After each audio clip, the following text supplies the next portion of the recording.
কেন আসছো তুমি? ভালোবাসার মানুষের বিয়ে কেমন হয় দেখতে? কয়না দিতে এসেছিলাম। চোখে পানি কেন? সাইকেল চোখের পানি মুছে ফেলা যায় না। মনে হইতেছে তোমার ছাড়া থাকতে পারো না লোকা। চলুন আমরা পালাই যাই। তুমি যেন কিছু একটা করে জীবন কাটাই। ওই যাবো, কি করবো আমি? যা করো তাই করবো শহরে যে মাকে মাসে মাসে টাকা পাঠাবো আর যখন সব ঠিকঠাক হয়ে যাবে মাকে আমরা আমাদের কাছে নিয়ে আসবো। এত ভাইবে লাভ নাই, কালকে আমার বিয়া, তার আগেই পালাতে হবো। শোন, আমার একটা উপকার করতে হবো। কাল আমরা পালামো। আমাকে বিয়েতে তো বাড়ির সবাই রাজি আছে, পালা যাবে কি দরকার? বলছি না তুই একটা বেশি বোঝাস। আমি রূপারে নিয়ে পালামো।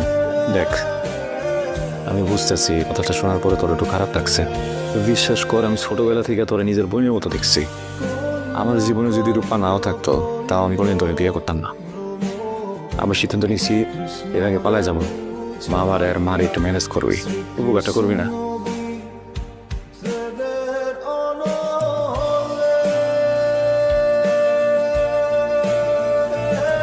আপনি আসছেন, আপনার জন্য আমি অপেক্ষা করতেছিলাম।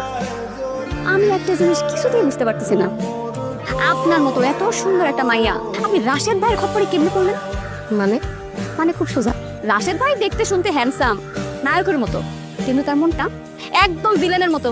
তার মনে যে কত মাইয়ার জায়গা দেওয়া সেটা হিসাব করা যাবে না।